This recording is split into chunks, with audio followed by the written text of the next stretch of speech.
Hi అండి, అందరికీ నమస్కారం అండి. ఫ్రెండ్స్, మనకి ఇప్పుడిప్పుడే మరొక బ్రేకింగ్ న్యూస్ అప్డేట్ అయితే రావడం జరిగిందండి. అది కూడా రఘురామకృష్ణరాజుకు షాక్, హైకోర్టు సంచలనాత్మక తీర్పు అంటూ మనకు ఒక అప్డేట్ అయితే వచ్చిందండి. అయితే ఇందుకు సంబంధించిన పూర్తి డీటెయిల్స్ అయితే తెలుసుకుందామండి.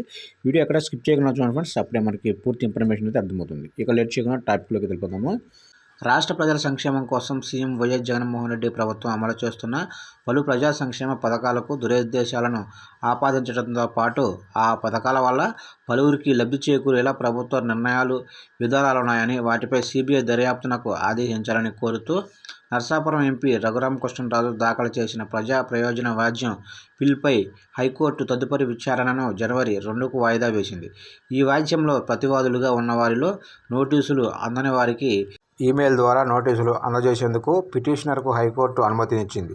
ఈ పిల్పై అభ్యంతరాలు వ్యక్తం చేస్తూ ప్రభుత్వ ప్రధాన కార్యదర్శి సిఎస్ జవహర్ రెడ్డి దాఖలు చేసిన కౌంటర్కు తదుపరి విచారణ నాటికి బదులివ్వాలని రామకృష్ణరాజుకు ఆదేశించింది. ఈ మేరకు న్యాయమూర్తులు జస్టిస్ ఉప్మాక దుర్గాప్రసాదరావు, అలాగే జస్టిస్ మండవ కిరణ్యాయి ధర్మాసనం గురువారం ఉత్తర్వులు జారీ చేసింది. అంతకుముందు రఘురామకృష్ణరాజు దాఖలు చేసిన పిల్ గురువారం మరోసారి విచారణకు రాగా, రాష్ట్ర ప్రభుత్వం తరపున అడ్వకేట్ జనరల్ ఏజీఎస్ శ్రీరామ్ ఈ పిల్పై అభ్యంతరం తెలుపుతూ సిఎస్ ప్రాథమిక కౌంటర్ దాఖలు చేశారని ధర్మాసనం దృష్టికి తీసుకువచ్చారు.